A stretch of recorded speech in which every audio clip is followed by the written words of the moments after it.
आता मला तुम्हाला विचारायचंय, काल परवा खेकडा मंत्री भलतच लागला बोलायला. आता मला तुम्हाला 2-3 उदाहरणं द्यायचे. बॉयलर कोंबडीचा अंड माहिती आहे का हो तुम्हाला?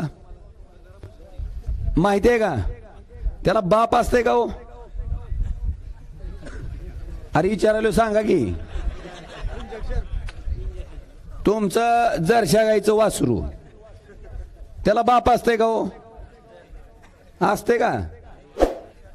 मग अशी बॉयलर कोंबडीची अंडी, जरशा गाईची वासरं जर मला माझ्या बापाबद्दल बोलत असतील तर बापानो, तुम्ही कुणाच्या पोटी जन्म घेतलाय, मी कुणाच्या पोटी जन्म घेतलाय मला माहिती आहे. कृपा करून माझ्या वडिलांबद्दल बोलू नका ना.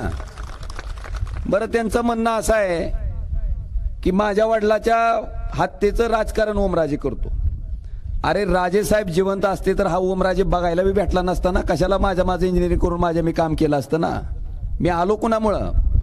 बरं, त्याच्या पुढचं माझं म्हणणं आहे की आजपर्यंतच्या भाषणात, आत्ताच्या ह्या निवडणुकीत मी एकदा तरी काढला का हो विषय? मग काय ह्यांना खाजून अवधान यायला लागले? बरं, माझ्या वडिलाची हत्या झाली ही काय खोटी गोष्ट आहे का? कशामुळं झाली? बरं, त्याचा केसचा निकाल, त्या ठिकाणी कारवाई चालू आहे त्या केसची. माझं असं म्हणणं आहे, काल देवेंद्र फडणवीस स्वतः खेकडा मंत्री आहे, ह्या दोघांनी माझं जाहीर आव्हान आहे की हे राजेसाहेबाच्या हत्येचं प्रकरण शेवटच्या टप्प्यात आहे. तुम्ही गृहमंत्री आहेत, फास्ट ट्रॅक कोर्टाकडे तुम्ही द्या प्रकरण, 1 महिन्यात निकाल लावा म्हणा. तुमच्या हातात सगळी यंत्रणा आहे. का देत नाहीत? त्यांना माहिती आहे दोषी सापडणार आहे म्हणून. रोज तारखा वाढवून घेतल्या जातात, रोज काही ना काहीतरी कारण दिलं जातंय. आणि 2006 पासून आज 2024 उजाडलंय. फक्त प्रकरण वाढवायचं काम होतंय. आता सरकारी यंत्रणा तुमच्या बाबतीत आहे, तुमचं सरकार आहे, सगळं तुमच्या ताब्यात आहे, केंद्रातलं बी राज्यातलं बी. माझं त्यांना आव्हान आहे की तुम्ही तुमची यंत्रणा वापरून महिन्यात काय तर दूध का दूध, पाणी का पाणी करून टाका ना म्हणावं, सिद्ध तर होऊन जाईल. पण कृपा करून मला डागण्या द्यायचं काम करू नका. दुसरं, तिसरंच लागलं बुकायला. आता तेरणा ट्रस्ट, आताच मी तुम्हाला सांगितलं, एक सभासदाची, डायरेक्टरची नावं कमी करून राणा पाटील मरुस्तोर सदस्य, अर्चना पाटील मरुस्तोर सदस्य, आजीवन सदस्य, मल्हार पाटील आजीवन सदस्य, डॉक्टर पाटील आजीवन अध्यक्ष. मला वाटतंय ही ट्रस्ट हाणायची प्रक्रिया नाही का? मग हाणली कोणी?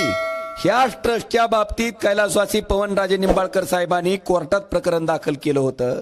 राजेसाहेब वारल्याच्या नंतर 13व्या दिवशी ती प्रकरण काढून टाकण्यात आलं. आणि त्या ट्रस्ट बद्दल जर ही नालायक माणसं राजेसाहेबाबद्दल बोलत असतील तर ह्यांच्या करावी तेवढी बुद्धीची कीव कमी आहे. राजेसाहेबाबद्दल डीसीसी बँकेचा आरोप तुम्ही केला.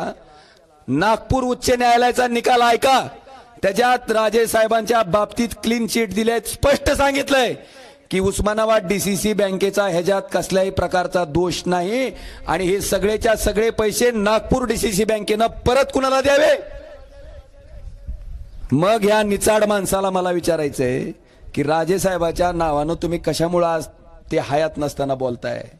आणि माझं त्यांना जाहीर आव्हान आहे की काल जी काय तानाजी सावंत वकलेत, त्याच्याबद्दल उद्याच्या येणाऱ्या निवडणूक व्हायच्या आधी राणा पाटलानं आणि तानाजी सावंत साहेबांनी दोघांनी बी जी काय वकावकी केली त्याच्याबद्दल मी जे आवाहन केलंय ह्याच्या बाबतीत जाहीर प्रेस घेऊन सांगावं आणि मग राजेसाहेबांवर आरोप करावे. हे माझं आजच्या कार्यक्रमाच्या निमित्तानं त्यांना जाहीर आव्हान आहे. हे सुद्धा मी आज या ठिकाणी नमूद करतो. बांधवानो, ही झाली परिस्थिती.